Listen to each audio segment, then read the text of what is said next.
hello and welcome to a wonderful Saturday night here, avoiding the Broncos-Roosters game to give you all things Dolphins versus the Storm from last night.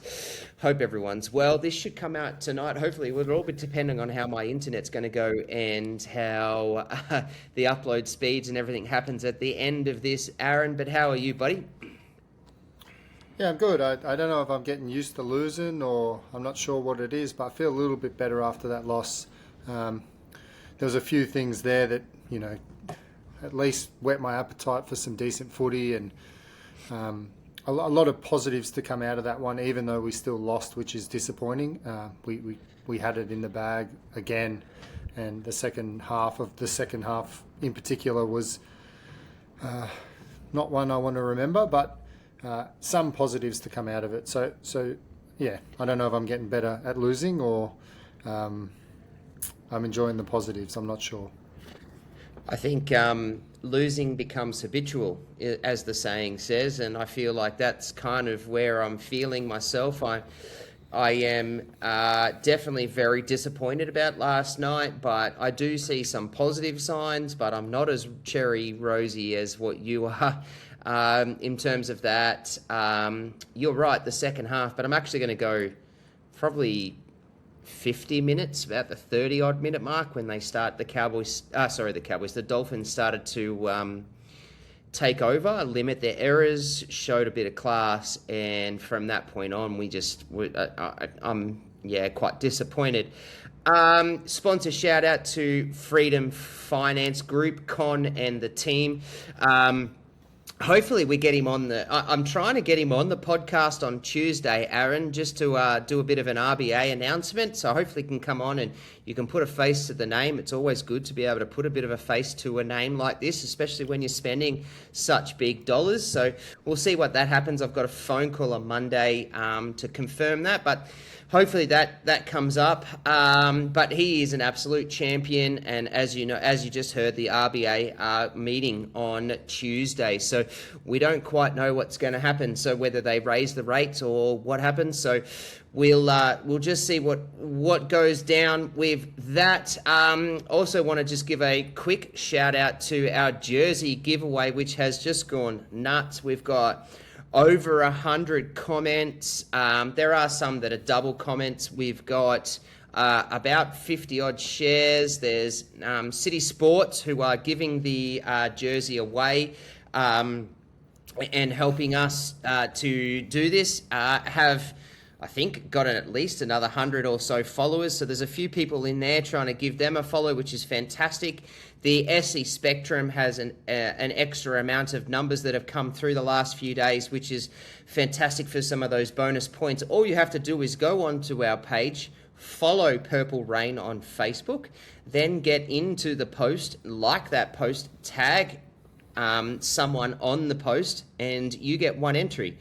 Get into the SC Spectrum and follow them on their Facebook page, and you will be able to get a bonus entry. Like City Sports, you get another bonus entry, and share the post and you get another bonus entry. And what do you win? A Queensland or a New South Wales Blue Origin jersey, 2026 Origin jersey. Or if you don't care about those two teams and you want another Storm jersey, get into that and you can nominate the Storm jersey.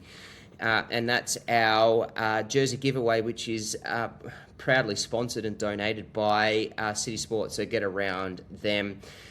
Aaron, unfortunately, this is a round 9 Dolphins review show for the game that we played last night that we lost 28-10. I am just going to start. It's a talking point. We have to do it. We're not going to rip the Band-Aid off that loss last night just yet. But in the last couple of days, some massive news has come out around Craig Bellamy and the fact that he's got a neuro disease diagnosis. We do not have any further information on what that diagnosis is, what it is, where it's at, how bad it is, if it's bad at all. We don't really know. There are lots of speculation. There are lots of doctors and all sorts of things that are out there, and There are a lot of people who work in the mental health field and all sorts of things that are sort of speculating. I'm not going to get into that. I'm not that type of speculation. I can have an opinion and I'll say a couple of things, but I'm not going to get into what it is or how much or how bad. All I know is that Panisi and the crew have come out and said that we stick with Craig. He is fine to coach. He is going to continue on. That's all that they've said. The post-game press conference last night, he basically reiterated the same sorts of things. Aaron, what's your initial thoughts on this, and how are you feeling? Look, obviously, a bit of a shock came from a bit of left field. We didn't see it coming. The Storm have put out a statement which just is a generic statement to say that the diagnosis has been confirmed for Craig, and no one knows what that is. So they've also asked to respect his privacy, which I think is very important. I know fans want to hear what it is, and they do want to dive into it. I know the media want to get those answers out of Craig as well. And I think that's why last night they send Frank out there just to shelter Craig a little bit, because it is a bit of a circus at the moment, and everyone is pushing for answers when, this is private information. And the Storm have said, we've telling you that it's happened, but we do want to at least give Craig the chance to either tell everyone his own terms. So, we'll respect his privacy, and we won't go into it either. But we do want to just wish our best wishes to Craig. Something is going on, and yes, it is something serious. And he's a man that he's coached for 25 years now at the club, and he's earned the right to do it his way, and I'm sure everything that's come out so far has been on his terms. Storm wouldn't have announced it if they didn't want to, or if Bellamy didn't want to, but also let's not go into it too much, because Bellamy doesn't want to, and Frank obviously pushed away from that as well. If Craig's ready to go and he wants to coach, that's what we're doing. And that's what we know. So at the end of the day, we can only assume, as far as I'm saying, is, as far as I'm concerned, as much as they can say that it is a serious diagnosis, blah, blah, blah, blah. I was told that he can continue to coach. He will still be fine. They've known about this for a few weeks, and he's been able to coach and continue on what he's doing. So until I'm a believer of, think of the positives and until the negative comes. So I'm just not going to get right into that. I'm not going to play with that speculation. I'll be honest. I am a little bit disappointed. I would rather not know and feel like if it is private, then the whole thing should have been private, in my opinion.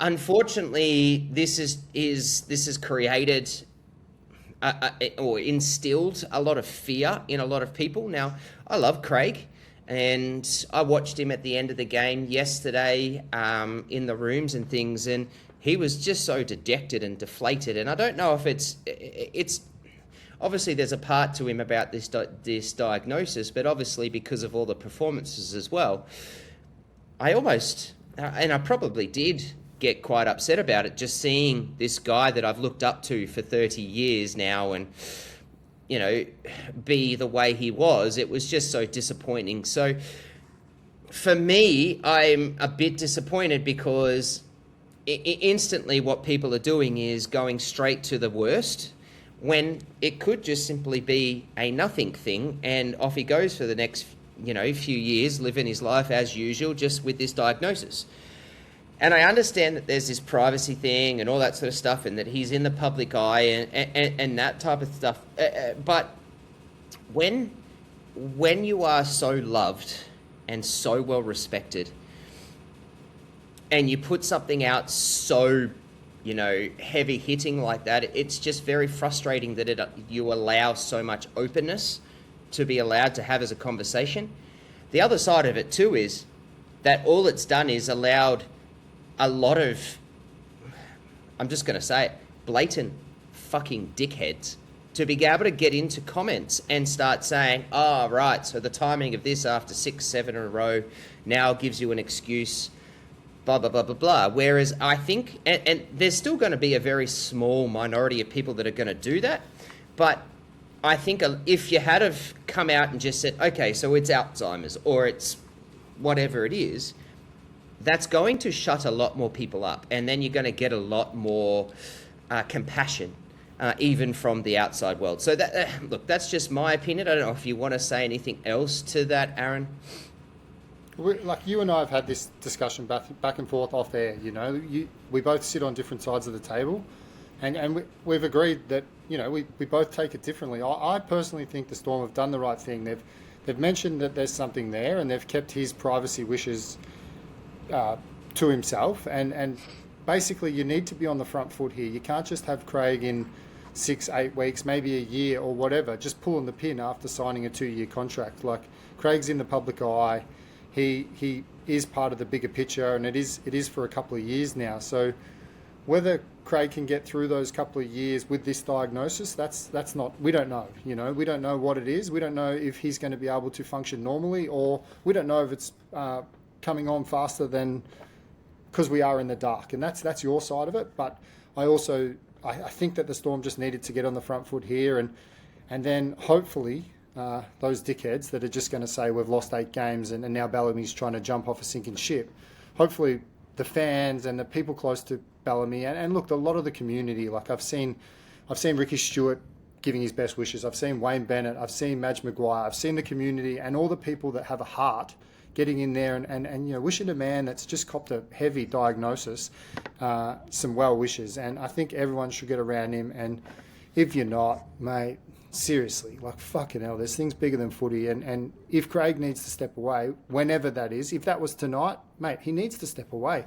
If he wants to coach and he wants to keep going, that's on him. That's his decision. And as long as everyone has trust and confidence he can still do his job, that's what he'll do. So we are a little bit different, Trav, but I it's fine that we can have that.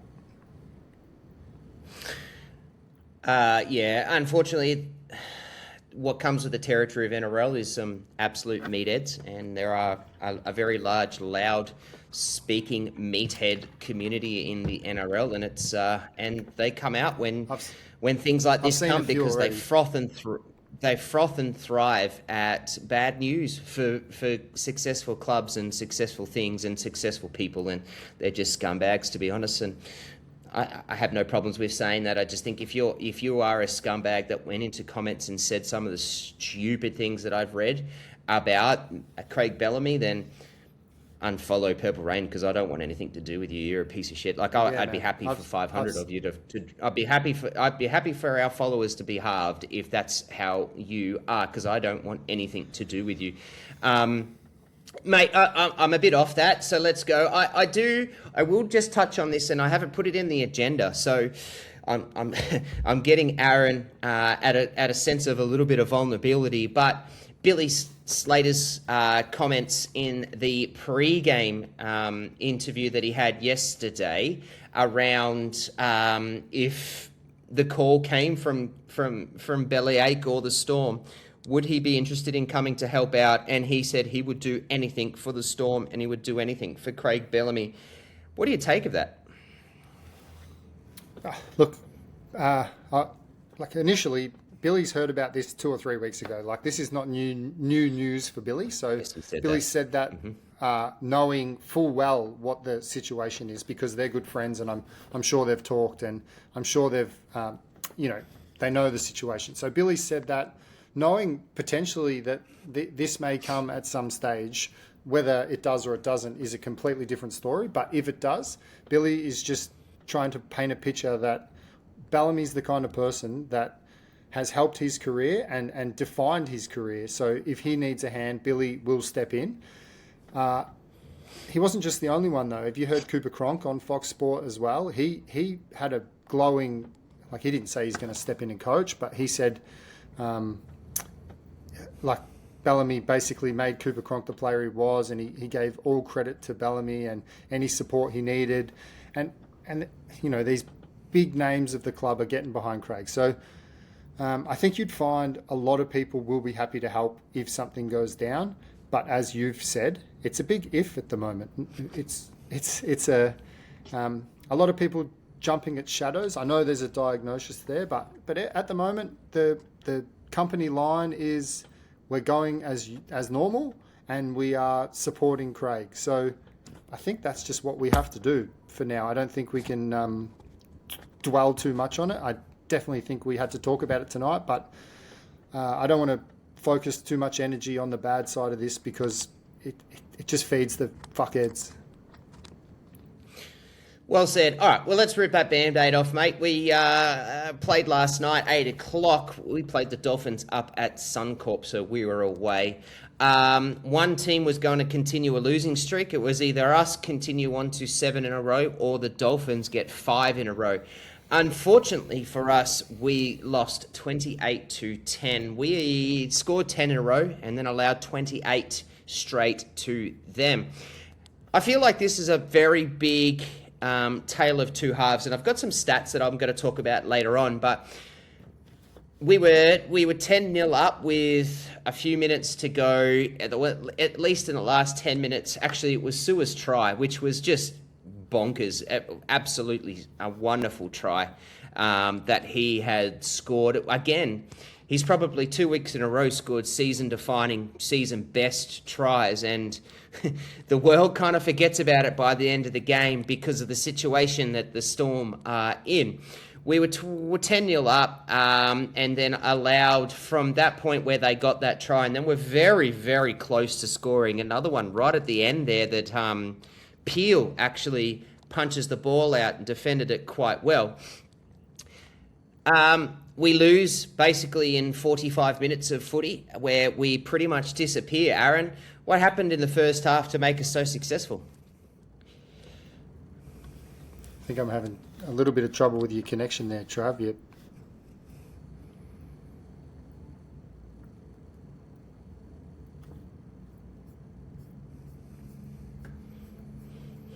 Sorry, you're there. I lost you for a little bit at my end, but I got the majority of it, and you know, to go 10-0 up, and then the first 20 minutes, I thought the intensity was there. We're playing good footy. We're playing a certain way. Our forwards in the first 30 minutes, there was 4 of them with 70 metres.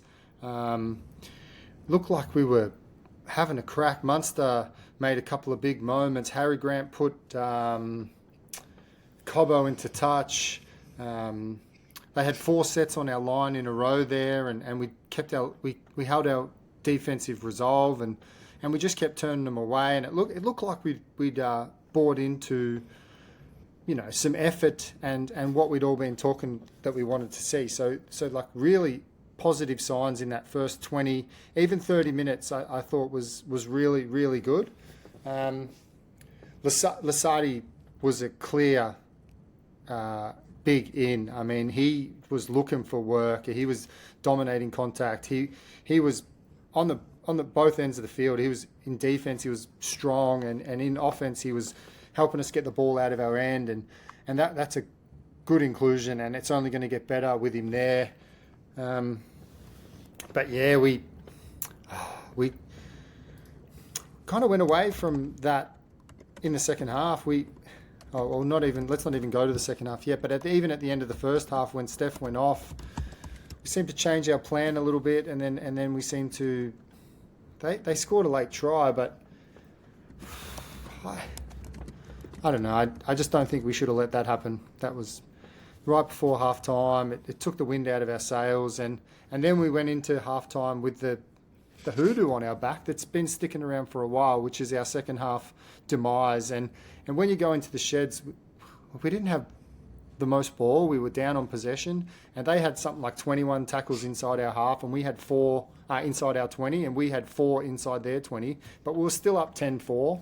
And you know, it just felt like that last try was going to come back to haunt us, and you know, it did.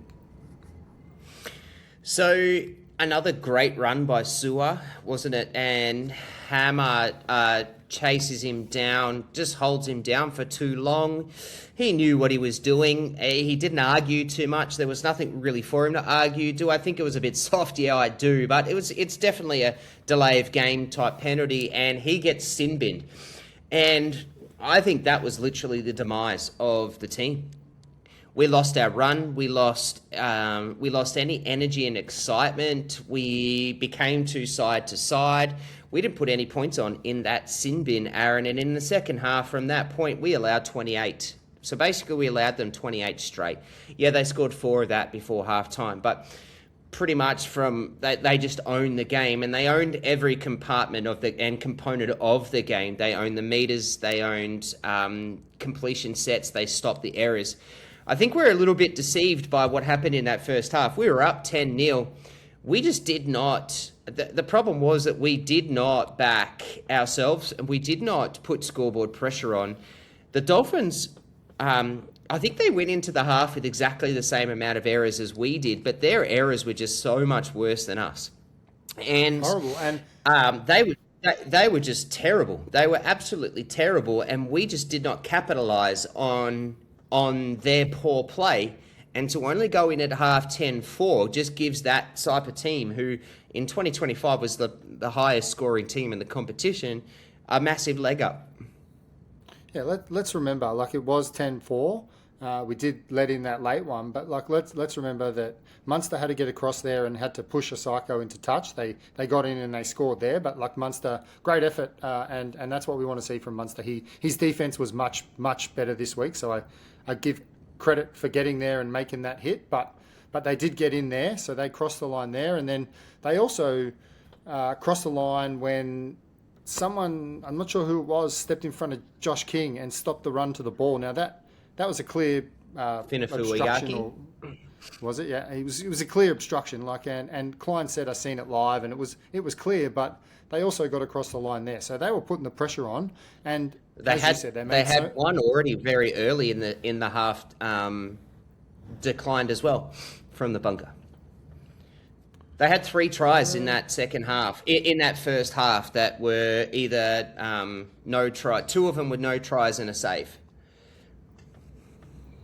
Yeah, no. So they were coming up close, but no cigar, basically, and they were putting the pressure on. And I mean, as you said, their errors were pretty bad. They just kept dropping the ball, and it's not that we were great, but we were showing up, and there was attitude on defense, which was good. I mean, I did enjoy watching that first half and seeing us get into the grind and seeing, compared to last week against the Rabbits, where it was just no one gave a shit. So that was nice, but... Well, we said in the blueprint, Aaron, that let's make this game really simple, right? Run hard, make tackles. That's literally what we had to do. And we did that for 20 minutes. And I feel like the Wishart injury off that really nice try that he had was very deflating for the team. But then Sewer goes and just puts up another highlight reel try off the kick, runs basically the length of the field, and you feel like, okay, well, if we're going to get that try, that's a massive momentum gainer, and it really didn't give us much, did it? Like, we said run hard, tackle hard, and even the commentators mentioned it. There was a lot of comments at halftime around that we were playing quite simple. We did play with that run hard mentality. It was a very different story in the second half, Aaron. Talk to me about what went wrong in that second half. I just want to jump in there on that Sewer try. I just want to go over it, mate. No one does that. Like, you don't catch the ball there. You don't burn. Mate, what did I need to look at my note on this. He turned Herbie inside out. Yeah. So first he had a little break on Hammer. Yeah. Little break on Hammer. Then he beat Herbie. Stands up Herbie, dummies out, turns him inside. Yep. Burns Herbie for pace, and then stops on a dime and makes, like, Hammer just went skating past, caught him on the inside, and then Cobbo was trying to chase him down, but like there was no chance Cobbo was getting there. Sewer's turn of pace is incredible. That's it. That is so good. I mean, and there's people in those comments getting into Sewer. On that try post, there's people getting into Sewer. Like, okay, come to me with something else. But, like, that try is unreal. That's a 10 out of 10. If you're getting into that try, please wake up to yourself. There are some years where that try wins Dally M Try of the Year. So that was just wicked. Now, it's unbelievable. Unbelievable try. And I'm sick of talking around those absolute dickheads. I'm going to start blocking them, to be honest, because it just consumes us too much that we're following some of these idiots instead of talking good footy. But, mate, the second half, we just got absolutely dominated. Now, this kind of lets me segue into another point, so I'm going to try and get you to talk about two things here in the one. But I saw a stat. I started actually doing the statistics whilst I was sitting there waiting for the press conference around how bad our second halves have been opposed to in previous years and things like that. And Code Sports then comes out at some point at like 11 o'clock, just before I had finished all the maths, and said that we have a massive point differential. And that point differential is 142 to 26 in the second half. Mate, that's not bad. That's abysmal. That's horrible. And that leads into where it all went wrong in the second half. Aaron, talk to us about that point differential stat and what went wrong in the second half. So, that stat is since round 3. So we've had 2 wins, and then they've counted up the second halves, and that's 6 weeks or 7 weeks. I'm not sure, but either way, that's disgusting. And you can't tell me, and like Jess said it as well, do we need to work on our fitness? And a lot of people are saying the same thing. Is it fitness? I can't buy into that. I mean, Bellamy has been renowned for having a standard of fitness that if you're not in it, you don't get to play. So, yeah, sure, I seen blokes gassed at the end of the game, but it was a bit of a tough game. So, but I just can't buy into the fitness thing. That's not the answer why we're blowing 120 point differential in the last 6 or 7 weeks in the second half. There's something else going on, and it's between the years, and we've got this, when they score one, suddenly something creeps into the, into the mind, and then the heads go down, and then it snowballs, and it's ugly, and the leaders can't wrangle it back, and it flows through the team, and it's ugly. It's really concerning, and I don't know how we fix it. Obviously, a big second half would be nice, but we haven't seen that. Yeah, we haven't seen a good second half since round 2. Round 2 was a shit second half. So we haven't seen a good second half since round 1. Was it? No, round 2 was against the Dragons. That second half was when we actually beat them. They scored. But yeah, either way, that stat is the last 7 weeks, and all it does is show us that there are some serious things that go wrong when we walk off the field after the first half. Now, Aaron, I've got some damning statistics. Now, yes, okay, we lost 28-10. It was pissing down rain. It rained for most of that game. I'm very lucky and happy being a Queenslander that I was not in Brisbane last night to deal with it, because I was going to go to the game. Unfortunately, couldn't make it. But here's some stats that are mind-blowing to me that I want to bring up. We had 150 runs. They had 225. We had 1,392 run meters. They had 2,064. We got beat by just under 700 meters. Aaron, no one wins games running like that. And here's the thing: going into halftime, we were actually really impressed with the way that we ran. Stefano ran really well. King got some good runs. I think had 71 meters at halftime. Liero looked quite good and damaging. Correct. And he just looked. I thought Trent Liero looked really nice. In that first half, I really liked how he was very simple. He wanted a run. He engaged the line, and just before the line engaged and collapsed onto him, he turned and he would give a really nice cutout ball and he gave one to Wishart, which resulted in a try, and multiple times for line engagement in pace. He allowed that to do from some nice play. His second half was not great, but you can't lose games by 700 meters, Aaron. Yeah, it's been a common theme. I mean, we haven't won a meters battle against any side since round 2. As you said, we looked at those. I sent you the numbers at the 30-minute mark, and there was, Steph on 73, Liero 72, King 71, and Lasardi on 67. And I mean, I was like, we're on. This is great. We're 10-0 up. Our forwards are actually doing something. And we're playing to a plan that was working. And you just said it. Like, Trent was engaging the line. He wasn't just running into the line. He was engaging it and throwing a couple of nice balls. And that's what we want him to do. But one try, the demons got into our head, and then 2 tries, and then it looked like heads went down. Then with that third one, when it was 14-10, I actually wrote in my notes game over at 14-10 because I just seen the morale. It was horrible. It was horrible. Like the boys, no one rallied around. There was no positivity. It just looked like they were prepared to lay down and fold, and they almost did. Well, essentially we did. But again, so we lose the battle by 700 metres. We lose the post-contact metres by 180. We lost the line breaks 2-8. We lost the tackle breaks 20-29. We only averaged 35 per set to their 44. We got nowhere on our kick returns with 169. And then, like, I go down to our errors, and again, we lose the game with 13-11 errors. We had 4 penalties conceded, and we had 4 ruck infringements. These are all according to NRL.com stats.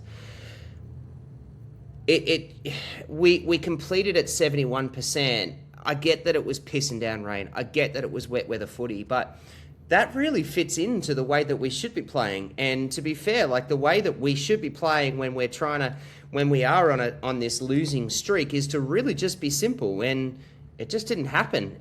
Why? What is going wrong in that to allow to just get absolutely dominated by a team that, to be fair, we all love. I had them very close to top 4 going into the season. We're on a 4-game losing streak, Aaron, coming back home from a game that was very tough to Penrith that went into overtime or extra time, and then a very tough loss to the Wars over in New Zealand. Had to come back. We're on a 4-game losing streak, and we just got absolutely belted in the rain, mate, in that second half. Yeah, and look, we talked about it a little bit before, but like when Hammer got sent off, I agree, that's a sin bin. I mean, I know it's soft, but he kept his hands on him, and Sewer just stayed down and made sure the ref knew that his hands were on him, which is exactly what every good footballer would do. And sure, that's 10 in the bin. So Hammer goes off, and then we get an opportunity to really stamp our authority at 10-4, and we can have a chance to score or put points on the board, or at least put a lot of pressure on. And in that next 10 minutes, we had 74% territory in the Dolphins' end. Like, there's a couple of mistakes there. Cooper Clark dropped the ball. Mawali dropped the ball. When you get that little bit of momentum and you can really grind your opposition out of the game, to miss a couple of moments and let them just play the whole 10 minutes while they've got one less man down their end of the field, it's refreshing for them. It gives them some kind of hope. It gives them a feeling that they've dominated this 10 minutes, and we're going to, as soon as we get our man back, we're going to click into gear. And sure enough, mate, when they got their extra man back, they made us look silly. I mean, what did I write here? The Finafuaki, when Hugo, Peel, Steph and Howarth all jumped on him, and good effort to stop him on the line. I thought it was very well done, but we compressed our defense there, and they were all over it. And as soon as they played the ball, they chucked it out to the side, and you know, Sarko scored, and from then they had a wind in their sails, and they really put us to the sword. And slowly but surely, the wind came out of our balloon, and it just looked like we were same old Storm, second half capitulation again. All right, let's talk about some of our key matchups. We had a Sarko versus Peel. It was a major matchup. I feel like Peel got absolutely dominated. Now, I want to preface this conversation. Now, I want to preface this really quickly with Peel. Peel looked terrible. Absolutely terrible in defence. 5 times I counted, I've watched the replay, where Peel just leaves a line and gets caught out of absolute nowhere. 3 of those 5 times resulted in tries. Now, they're bad decisions, and and defensively he was really bad. But we have to be smart here and go, he's actually not a winger. He hasn't played wing. And even your Munsters and Grants and all sorts have said he isn't a winger, so therefore some mistakes are going to come through. Do you agree, first of all, Asako dominated that matchup between him and Peel, as well as, Bostock got mentioned Bostock just absolutely owned him in the air with those 2 tries that he got and things like that. But I feel like Peel, unfortunately, got a massive baptism to the fire. I actually thought Peel played okay. I didn't think he was terrible at all. I thought he made a few mistakes for sure, but I don't think he was terrible. I think... obviously the drop ball tap on from Howarth was no good. It was a little bit behind him, but he should have taken that. That was his first touch in footy, which he's not going to forget that. And I thought the high ball against Bostock when he scored, he did jump too early and he tried to get in front and Bostock made him look a bit silly there. So definitely that one was no good. And the one that he dropped, it's pissing down rain, mate. Don't go up with 2 hands and try and catch it like an AFL style mark. Get up there, get it with your chest, and I think if he goes back, he will do that again. I don't think he was overly he was off his wing a bit, but that's the way we play. I mean, I don't know. I think it's a little bit harsh to say he was terrible out there. I personally think I'd prefer him there than Mania. I would potentially go back to Brown. I'd be looking maybe at Peel again if we need to. Or I think Moses is probably our best option out there until X gets back if he's consistent. But I don't think he was as bad as you said, but I thought he tried hard and he's got something about him that is okay. So it's something there. Without doing anything great, he looked like if he can find form and play good footy, he might have some talent in the future. I don't want him dropped. I'll be very clear. I'm not a believer of 1 game droppings. I think you get a minimum of 2, if not 3 games. I would like to see those 2-3 games out on the wing, continue that, but he needs to get into the sheds with some very big video and watch what you're doing in terms of decision made, because his defense was just poor. And I really did not like the lift outs that he did. There was one lift out, there was one where he did it from the centres, comes out of nowhere for no reason, and then Munster gets left on an island and playing against a 3-on-1, and then Peel runs back to try and get to it and taps him on the arse as he goes through for a try. And I looked at it and just thinking, you're not a winger. You have that just clearly shows that you have not played out on the wing, and your defense just has. You got left a lot to be desired, but I know he's young. I get it, and I also know that he hasn't played out there. So, whilst I don't like what he did, I really would like. I do see the excitement that you have, but I want to see what he does. I want another couple of games. I mean, at the end of the day, we're 7 in a row lost. So we're not playing finals at this point in time, I don't think. And I'm pretty confident in that. So I think he just needs to be left out there to play and get some minutes in his legs. The next matchup was Sewer versus Hammer that we put out on the day. I think it was yesterday morning. How do you foresee that matchup, Aaron? Okay, I thought Sewer was fantastic. He was, by far our best player. I thought he was great. The try was great. I thought Sewer took 3 really contested high balls there that he was under the pump. One of them he got taken in the air, still took it. I thought he made a massive one-on-one tackle with Plath. People, I read comments saying, he doesn't get back across, but fucking hell, he's just got up out of his line to make a tackle at the 25-metre mark. Plath just burned everyone. That was he was the last person on the line. Correct. And okay, as soon as he makes that tackle, okay, get back to playing fullback, but come on. He's just made it the fucking only person to get there and stop the run. So I thought that tackle one-on-one with Plath, who is an absolute monster, was brilliant. So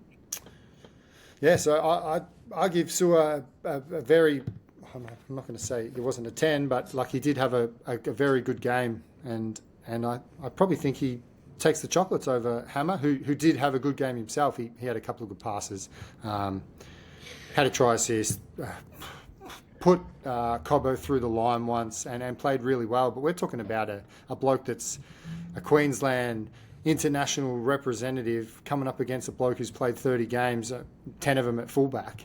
And I think it was not even. I think Sewer takes the chocolates. I don't think I know. I truly believe Sewer was fantastic last night. And without him for 80 minutes, we're in big trouble. He literally, and people are starting to see it now, is that he literally is the only one that looks like he's got any type of attack. He's the only one that looks like he can get anywhere in terms of breaking lines or busting tackles. Just literally because he's just got such a nous of being that little rabbit, and his turn of speed and then his burners are just elite. I think he clearly won that matchup against Hammer, and I don't think Hammer was great, but I think that was more so because of I think he was overshadowed by the way that Sewer played and the team. He had good moments, he did well, he did what he had to do, but yeah, I think Sewer clearly won that matchup.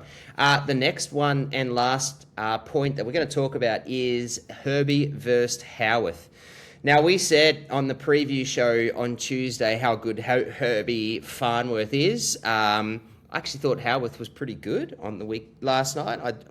I don't really have too many negatives around, other than just standard NRL things that we talk about every single game for any player in any game of the 9 games that happen, or however many games there is on a weekend. I thought Howarth was good. Problem was, you're coming up against a superstar of our game in Herbie, who, God, it was unfortunately against us, but God, it was good to watch the way he plays and goes about his game.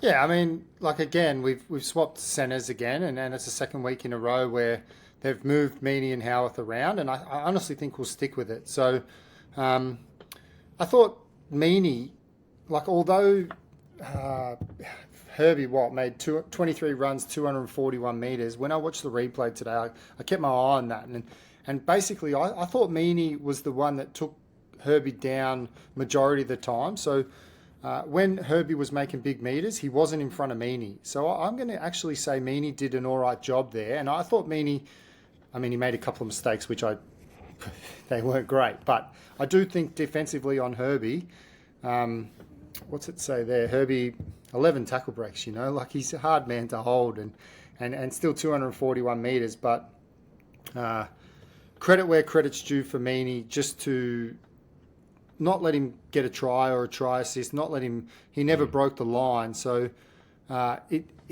it's kind of bittersweet in the sense that, yeah, we managed to slow him down, but I still think Herbie was their best player.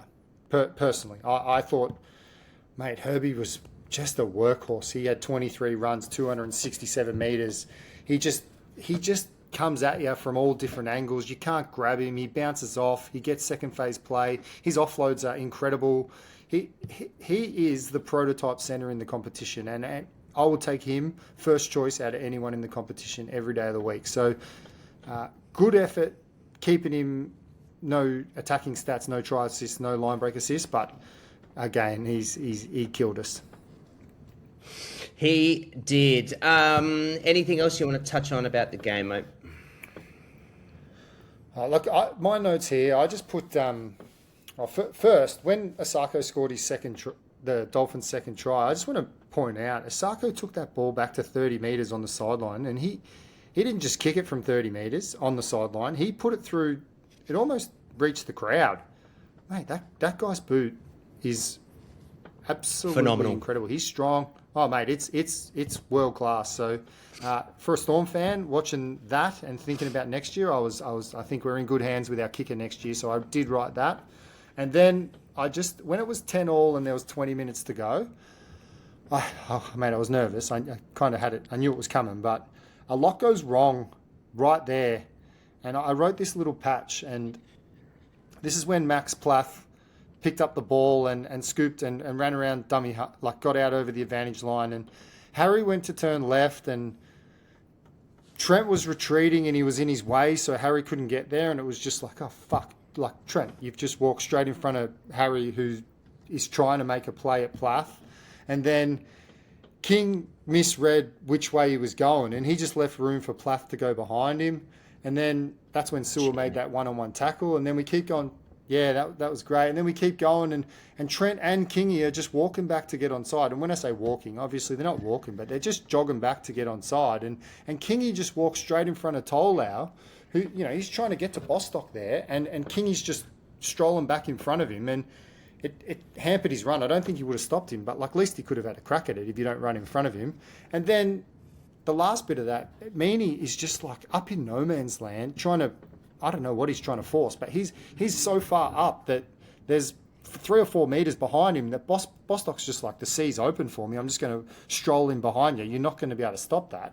And then, they score that try and it goes to 14-12. And that's when I literally wrote heads down, game over, because that come from nothing. And it was just a comedy of errors the whole way down from when Max Plath picked it up. And I just thought to myself, oh, fuck, now we're going to go into the same routine. So, yeah, errors really. Errors is an interesting way to say it. I wouldn't say a comedy of errors. I'm just going to put down to just a simple lack of effort. That's all that was. That whole thing, that whole set was, other than the one try saver from Sewer, that whole defensive part was just lack of effort. Chan was also involved, and one of the things that so many people have told me, and that as a fan and in conversations I've had in the pubs and all sorts of things, is one of the first things you're taught as a defender when you are trying to get back to your line is to not run with your back to the ball. We had 3 of them run with their back to the ball in that set. To get back to the line, it's just mind-blowing, the simple stuff that's unfortunately doing it. And then, unfortunately, what happened is, from there, Chan, Trent, Kingy, people are looking at for and are trying to point the finger at things that went wrong, and they're saying, well, that's exactly where it went wrong with the substitutions that we had with those guys that came on, and it coincides with us getting dominated from that point. And I don't like that conversation. But that's a simple thing that these players can do to shut people up, right? Is to do just effort plays, and unfortunately they didn't. And then at that stage, I mean, we've already used our 4 interchange, and it's clear that Kingy's strolling back. It's clear that Trent's gassed and he's strolling back.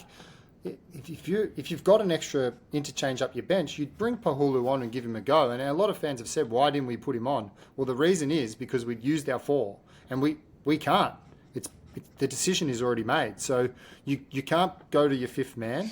We'd already got ourselves into a position where you can't bring him on. So then we couldn't use him. So is Jess right? Is it fitness? Is it fitness? Or are we just expecting too much of the first 13 that are on the park, and we're not using our bench deep enough early on in the match? And maybe we need to start making changes early and trust the blokes that we've got in the 13 to 17 positions. And then when you can bring your stars or whatever you want to call it back on in the second half, they've got some gas left in the tank to compete at a high level, because, mate, they can't do it all game. And whether you like the player, you don't like the player, I'm not getting into that. Whether you think he should have played this week or he shouldn't have played, he needs to be fit enough to be able to run the game out. And if he can't run the game out, we need to use someone who is going to compete at 100% in that moment. Now, I think we have some issues there with our rotations and who we're trusting at which parts of the game. And I know that comes down to depth, and I know it comes down to injuries, and I know we haven't got the squad there. But if you pick someone in this jersey, that's it. They're in. You trust them. We've picked them for a reason. Let's not bring the team down by making blokes run extra minutes or try and get through work when they're not fit enough or they're too tired to get through it. I really thought that's where I think coaching Bellamy needs to make some changes early. And the Wishy thing hurts. Like, the Wishy thing really hurts.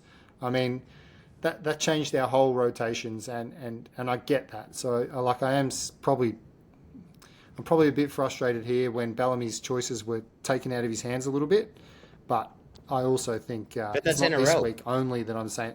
I'm not saying it just from this week either. Like it's been 2, 3, 4 weeks where I would have liked to see early interchanges and some changes earlier on in the game. Like we've been calling for Wishy to come on in the first half for the last 4 weeks, me and you, because he deserves it. And if he comes on, he does a job. So I don't know. I feel like I'm being a little bit harsh just with this week with that topic, but it's because it's been consistent over 4 weeks that I'm here saying it again. That's the end of our review for the game. Let's go into our player of the game, and I'll just quickly tell you who the community has voted in just under 24 hours. So 77 votes, 34 comments. A very clear 3 votes goes to Sewer. A very clear 2 votes goes to Lasardi, who I thought, geez, to be actually that. I will talk about that in a second, but I thought Lasardi and Bloor were fantastic on the edges last night, and once Lasardi goes off, that was very clear that we lost that complete run. Jump in there with the Bloor. Last week we gave him a bit of a spray. Yeah, I thought you were going to. That's what you meant by the finger. Yeah, I was. Go to your Sorry. one vote. Yeah. No. Last week we gave Bloor a bit of a spray about laziness. Well, I thought he was great. Yeah. His intensity and his effort. Sorry, I'm not going to say great. I thought it was chalk and cheese from last week, and that's what we want. And if he's bringing that effort, we start him. And big step up from last week. Still probably a little bit to work on, but very good. I thought him and Bloor were great. That's clearly going to be our edges for the rest of this year unless injury prevails. So Lasardi got the 2, and then the 1 vote for the community was Stefano, which... Interesting. So you'll notice that we actually put 5 names and 5 people on the board. We argued, I wouldn't even say we argued, actually, we didn't have anything. We couldn't think of a 6th person, could we, Aaron? So we asked the community, 34 comments in there. There's a few people that have said some different names, but either way, no one has voted for that name. Aaron, go into your 3, 2, 1s. Look, I'm pretty much with the community, I think. I thought Sewer is clear favourite there. His game was great. Great try. Good high balls. We already discussed it. So, yeah, I don't need to go back into that. He was solid. I give my 2 to Lasardi. Massive change having him on the edge there. He's a big body.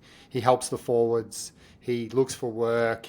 He plays defence and he communicates well. So Lasardi got my 2. Blessing in disguise, getting him back, and I give my 1 to Steph. I do. I think he was okay, but I struggled so hard to pick anyone outside that to fill that last position that we didn't put up there. I thought the people that had good moments, like I really thought Munster in the first half was tremendous. I thought his attitude was right. I thought he made some great decisions. He had 2 kicks where he one got a repeat set and one put Sewer close to getting a try.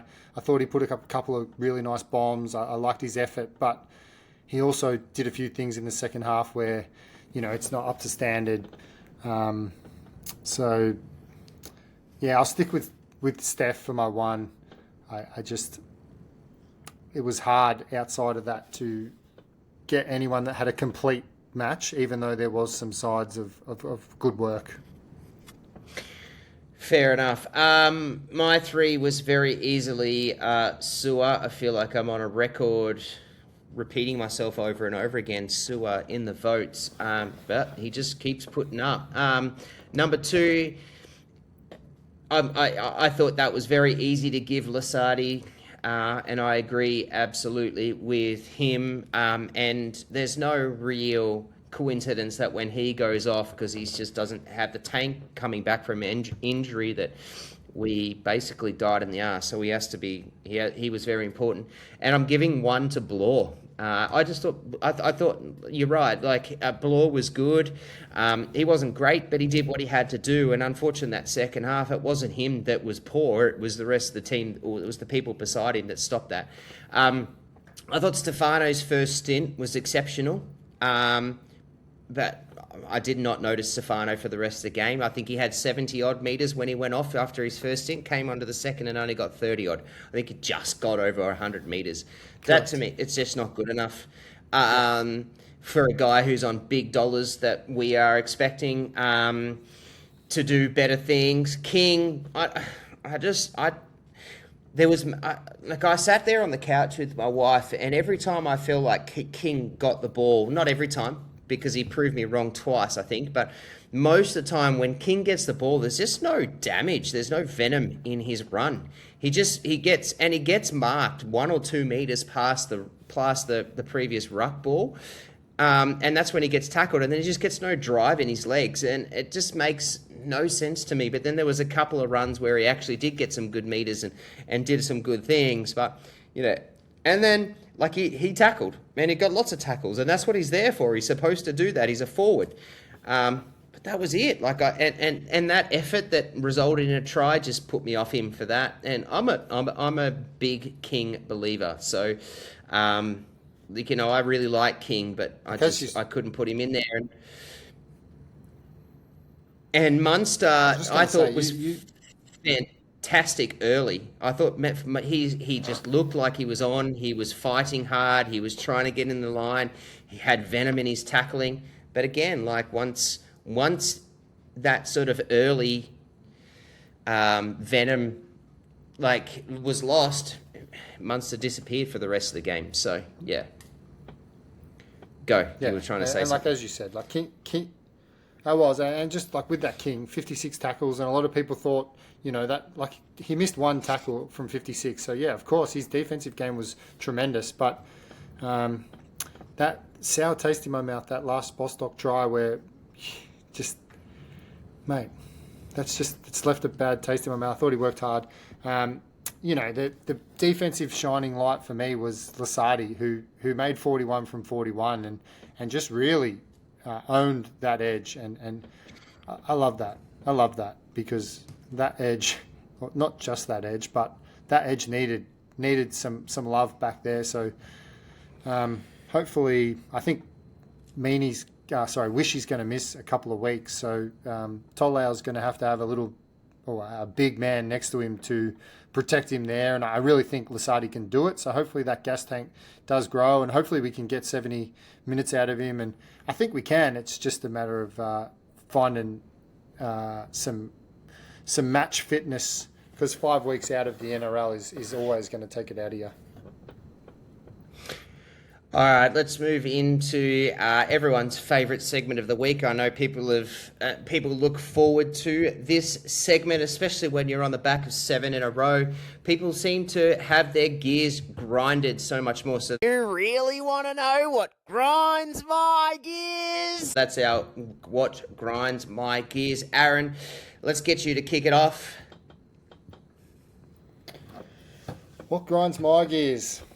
The one that grind my gears, and I've told you, Trav, the one that grinds my gears is the thought that people need to know what's going on with Bellamy. I read the NRL physio's post about the Storm's physio wrote to the NRL NRL physio and said basically that he's given away confidential information with his site, and that hit home with me. And then this one happened with Belzer, and it's kind of, a lot of people think they need to know, and whilst I understand he's in the spotlight, I don't think people need to know, and I understand why they want to know, and I get why we're in this game, but I don't think people need to know. And I really do think that if Bellamy says he doesn't want people to know what it exactly is, I think he should be allowed that that's his choice. And it annoyed me this week that people were pushing for what the information is, and this is obviously we've had the chat, and me and you disagree on this one, but it pisses me off. Fair enough if they didn't tell us and we didn't know, and that's great, but we don't need to push. It is what it is. It's patient doctor stuff, and that's Bellamy's decision. And I would hope that people just let him tell when he's ready, or accept that it is what it is. And unfortunately for the people that want to know, they just need to pump the brakes and accept that. Hey, Aaron, did you hear about the Melbourne Storm's new signing for 2027? No. No. Do you want to know who it is?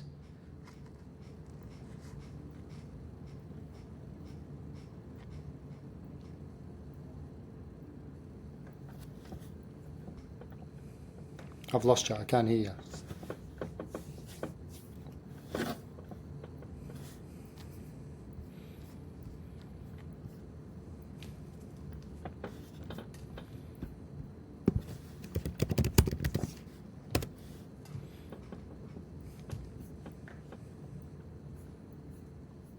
Am I back? Yeah, I got you. Sorry, I think I just dropped right out there.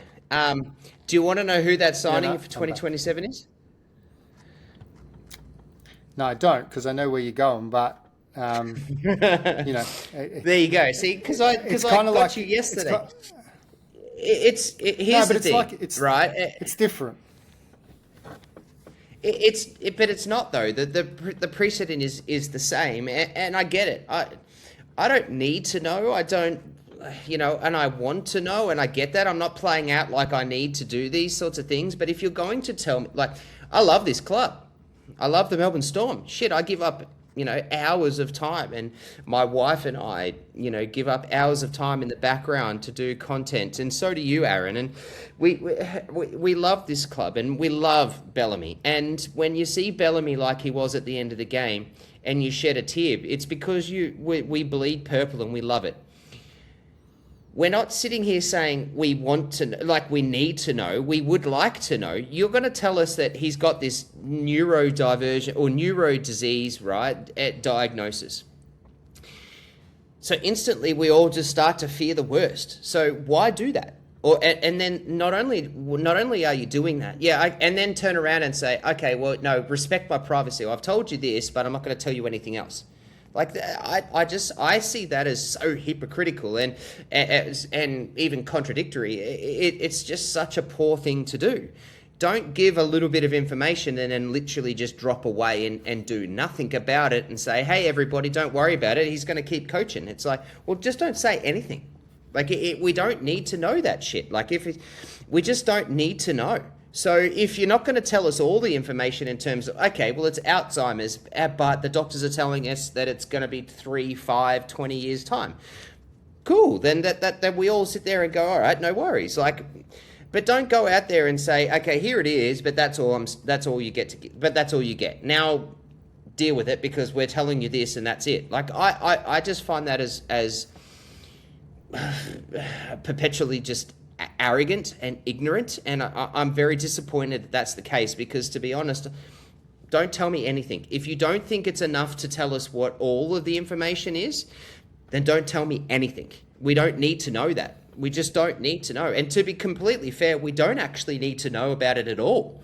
Like, well, why do we need to know it? Oh, because, in 6 months, 12 months or whatever, they're on the front foot and they're telling us that that there is something wrong with him. So if something does go down, we've told you all. Well, so what? Back in 12 months' time, if it does become a problem that he has to drop away from the game, then drop away from the game. Like, and say, okay, so I've been dealing this for this long and blah, blah, blah. All it has done, and I'm glad you brought this up for this segment because I could talk a little bit more about it, but all it's done is just allow the scumbags in the world to say the stupid shit that they do and go from there. And that doesn't sit right with me. It really doesn't. And I get it. I understand privacy. I'm a very, very big believer of privacy and keeping things to ourselves and all that sort of stuff. And a need to know kind of basis. We don't need to know anything about Craig and his neuro disease. We don't. So don't put a little bit of information out there and test the waters and see what happens. Like, I just, that doesn't sit with me. But that's why I said this grinds my gears, because like, people will have an opinion on this conversation here, and we'll see what the community thinks about this. But I think you'll find that people are happy that we've been told, and I think you'll find that majority of people are more than happy to respect Craig's privacy. And if that's the piece of information he wants to give us, and that's all he wants to give us, so be it. Good on him. That's his absolute right. Oh yeah, and I'm not disagreeing with that at all. At all. Let's go to what grinds my gears. Okay, so I'm actually going to, and I've sort of touched on it before, but what grinds my gears is keyboard trolling scumbag warriors. We've actually bumped into a few of them over the last. I had fun with one of them yesterday, Aaron. I thought my post was quite witty. That. I actually, to be honest, I wrote that and then I put it into Chat GPT and said, just make this a little bit more funnier if you can, and it added a few extra sentences in it. But I actually wrote that and got nothing off it, but the community jumped in and said, what are you doing, you moron, and blah, blah, blah, blah. And there are some very serious people out there who just must get off on the fact that their thumbs are the strongest part of their bodies. Because that's literally all I've got. Their thumbs are the strongest part of their bodies. They have hearts the size of peas and the brain's even smaller than that. So you're just if you are that type of person, you are an absolute piece of shit.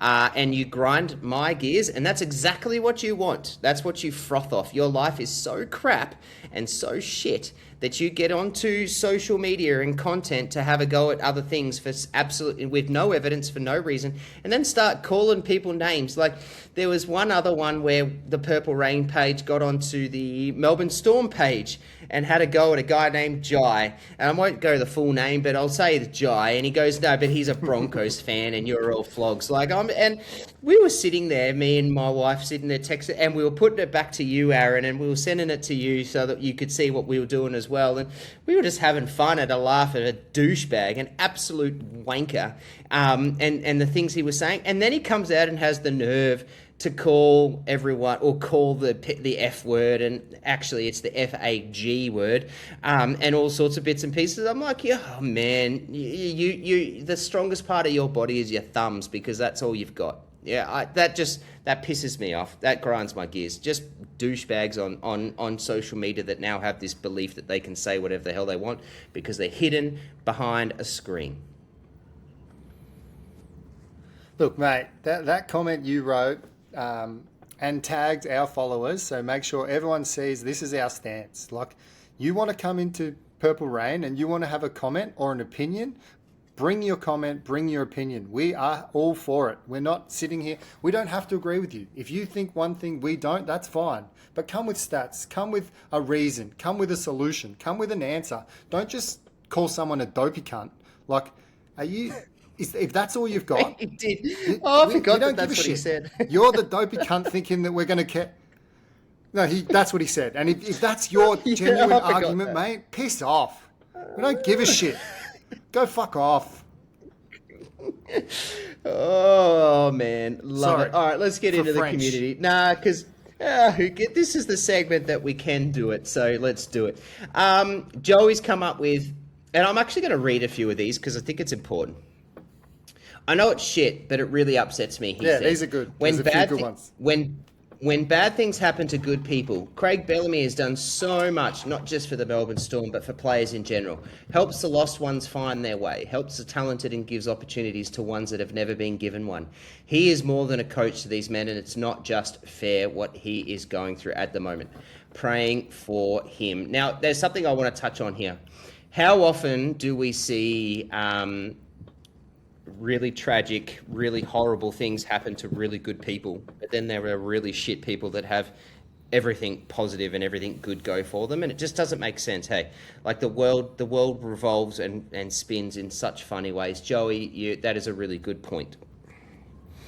Can I jump in on this one? Joey is moderator in Storm Family. I've known him for a long time. He's a bloody good man. Every time I go up to Sydney, we spend time together. He is an awesome family man, and he's a bloody good Storm supporter, and I call him a bloody good mate. And talking about bad things that happen to good people, Joey's wife, sad story, has been diagnosed with bowel cancer in the last month. They lost their fourth child, and Joey's gone through some really heavy shit. And if people can get around Joey and cuddle that man, like he's such a legend, and for him to be going through what he is at the moment and then worrying about other people and how their feelings are, that just shows the character of a man. So So, man, Joey, I love you, man. We might not live in the same state. We might hardly ever see each other, bro. But you're a top 10, and I love you, brother. From YP Alone and Con, I would say that that's actually not his name.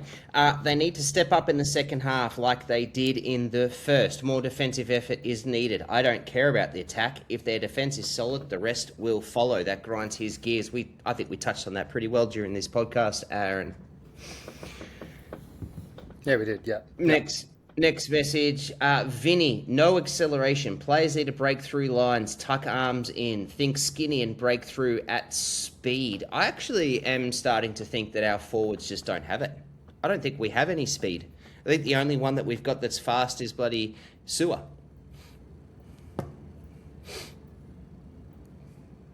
Yeah, no, our forwards aren't quick. We definitely aren't quick. That's not how we play. We try and just find our front and find our feet. That's been our style, and it's not working this year because the ruck slowed down so much, or not slowed down. It's actually just been consistent for both sides. You can't win it as easily as you could in years gone by, and that's lost a little bit of our competitive advantage. So, we've lost a big bopper like Nelson who can break the line, skittle defenders, actually just cause carnage there at the contact. We've lost that impact player. But, there's another one in there talking about Pahulu sitting on the bench, whilst the forward pack on the field show almost zero go forward. And like we talked about it, we've already used our 4 interchange, so Pahulu's not even an option, which means before we even started the game, I know we lost Wishy, so that probably changed a little bit, but like it already kind of shows that Pahulu was actually never part of the plan, which we talked about big changes, and that would have been one that would have potentially had some impact. It could have gone south. It could have turned to shit, but it would have been a change that potentially gave us a chance for momentum. So, our forwards aren't fast. That's not what our forwards are. We need to find what our forwards are and do that, because it's not doing it at the moment. Shane wants us to raise the question. In the dire situation that we are in, players like Munster and Grant, who are badly out of form and very highly paid, are about to go to Origin and make some money. Take a club-first approach as the coach of team has. Aaron, do you want to touch on that? Look, there's another one as well. Matt Cummins said the same thing. He also said Munster in his form has not been good enough, approaching the end of his career, and would like to see him focus on the Melbourne, as I don't think he is good enough for this year's Origin based on the season. Now, I think we can all agree that Munster's form isn't good enough for Origin, but we're talking about Cameron Munster here. The bloke who last year lost his father and turned that Origin series on his head. The bloke who has the biggest big game plays ever. Like, I see where people are coming from to put the club first and try and back Bellamy and try and turn everything right. But I also sit here and I think Munster's getting picked. He's getting picked. Why shouldn't he be allowed to play? I've seen in years gone by other coaches say they don't want their players going to Origin. And you know what I think every time? I think that's fucking pathetic. If your players are good enough to go to Origin, that means you've got Origin standard players in your side. And if you've got Origin standard players in your side and you think you're losing out when they go to Origin, that's a very, very shallow approach. Not every team has Origin standard players there. Yep. Every team in the NRL builds their team around taking the best players they can, and they don't take them because they play Origin or not. They just deal with it, and they want the talent in their lists. Let's have a look at 100%. the Titans have been one of the worst teams in the competition, yet have multiple guys go to Origin. The Cowboys last year were a horrible team, and yet had 5 players go to Origin. It's what happens, and so it bloody well should. And now it's even harder to make Origin because of the new eligibility rules. So celebrate your team and your players. And to be honest, as a Maroon fan that I am, I want Munster in my Origin team. I want him as our captain, and I want him in that Origin team because Origin Munster is different, and I'm ready and I'm all about that. And whilst I understand the sentiment around looking after your club and being club first, Origin's different. Origin's been around longer than the NRL has been.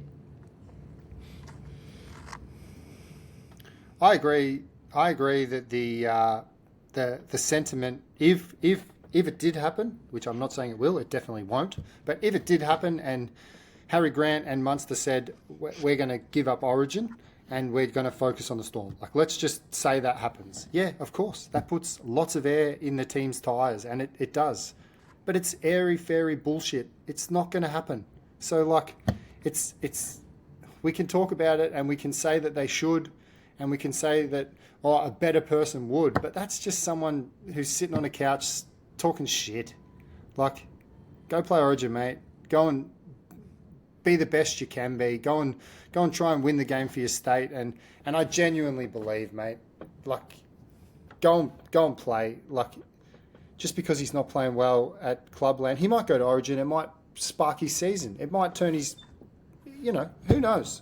But definitely, what I've seen in the past, if teams are stopping players playing in Origin, I've always said that's ridiculous. This is the pinnacle of the game. This is what they aspire to. That and international footy. You can't pump the brakes on that. Let it be. Let that go out there and put 4 million viewers on the TV, and hopefully Munster turns the game and wins it on his own back. And people are saying Munster's the greatest six that's ever put on a Maroons jersey, and he comes back to Clubland with air in his balloon, and he leads the team to a few more wins in the back end of the season. So I'm not buying it. I'm happy with Munster playing, and fucking Harry Grant's my first pick in that side. Very rarely, that's because Queensland has no other really good hooker like Harry Grant. But you don't need one when you've got Harry Grant. But very rarely do Origin players No one does. Very, very rarely do Origin players get picked on form. They get picked on the fact that they're marquee guys and that they're just superstars. And 1, 2, 3 players maybe interchange into your team based off form. So that's just the way it happens every single year. Aaron, is there anything else you want to bring up? Yeah, no. Is there anything else you want to bring up, mate? No, I really don't have anything else written there, so I think we've covered. Just want to, I'll apologise to the community. Say that again. Sorry, I do apologise to everyone that is. I think my internet has done.